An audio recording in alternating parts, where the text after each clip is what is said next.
বোন রে, পরিবারের কথা শুনে কোনোদিন প্রিয় মানুষটাকে ছেড়ে দিও না।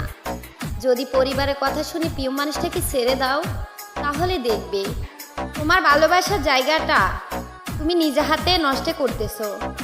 পরিবার, হ্যাঁ, আমরাও পরিবারকে ভালোবাসি, এমন না যে পরিবারকে আমরা ভালোবাসি না, আমরাও ভালোবাসি, কিন্তু তারপরেও পরিবার তো আর সারা জীবন আমাদের সাথে থাকবে না। আমাদেরকেও ওই পরিবার থেকে অন্য একটা পরিবারে যাইতেই হবে।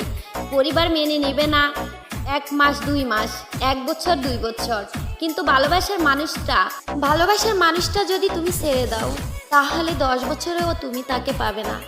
পরিবারের কথা মতো যদি তুমি বিয়ে করে ফেলো, তাহলে হয়তো কিছুদিন তোমার প্রিয় মানুষটাকে মনে করার সুযোগও পাবে না। হয়তো তুমি অনুভব করতে পারবে না তাকে ছাড়া থাকাটা কতটা কষ্ট। যখন মাসের পর মাস যাবে, তখন তুমি অনুভব করতে পারবে। যখন হঠাৎ হঠাৎ মনে পড়বে তোমার সেই প্রিয় মানুষটার কথা, যখন হঠাৎ করে মনে পড়বে ওর সাথে একটু কথা বলতে তোমার তীব্র ইচ্ছা হচ্ছে, তখন তোমার বুকটা পেটে যাবে যদি তার সাথে কথা না বলতে পারো। তাই বলছি, যাই হোক, কখনো প্রিয় মানুষটার হাত ছেড়ে দিও না, যতই খারাপ সময় আসুক না কেন। প্রিয় মানুষটার হাত শক্ত করে ধরে রাখো, তাহলে হয়তো সারা জীবন ভালো থাকতে পারবে।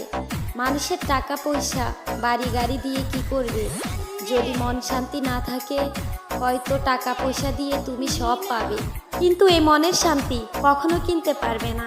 তাই বলছি, যে জায়গার মধ্যে তুমি শান্তি পাবে, যে মানুষটাকে কাছে পেলে তোমার মন শান্তি থাকবে, সে মানুষটার কাছে থেকে যেও। কখনো এই ভুলটা করো না। পরিবারের কথা শুনে কখনো প্রিয় মানুষটার হাত ছেড়ে দিও না, কারণ ভালোবাসার মানুষটা যদি পাশে থাকে, তাহলে আর কোনো কিছুই লাগে না, এমনিতেই মন শান্তি থাকে।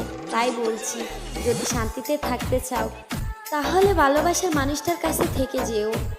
পরিবার কোনো একদিন মেনে নেবে, এতে তুমি অনেক ভালো থাকবে।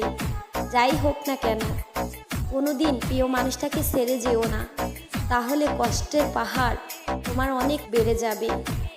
তাই এত কষ্ট থেকে ভালো প্রিয় মানুষটার কাছে থেকে যেও।